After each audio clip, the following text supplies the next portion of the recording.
Welcome to Penrose Learning, where we make understanding easy. You start by confirming prerequisites, your course level and exam date plus a valid ID.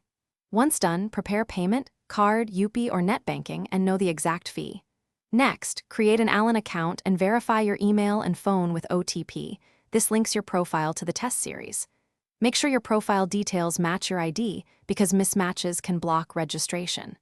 Finally, keep your scanned ID and a recent passport photo handy. You will need them during enrollment.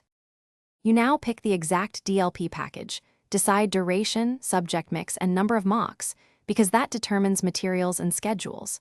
After that, select the start date and batch code and choose physical delivery or digital access. Upload your scanned ID and passport photo to complete verification. Before paying, review the cart, confirm subjects, address, and shipping. If you have a promo code, apply it now.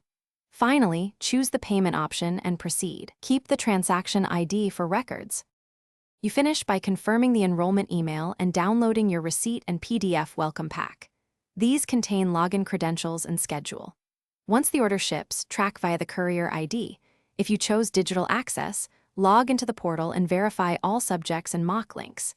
If something goes wrong, payment failed, materials missing, or incorrect details, contact Allen support immediately, provide your transaction ID and screenshots, and request escalation. Keep polite but firm. Thanks for watching. If this was helpful, leave a like and consider subscribing. See you next time.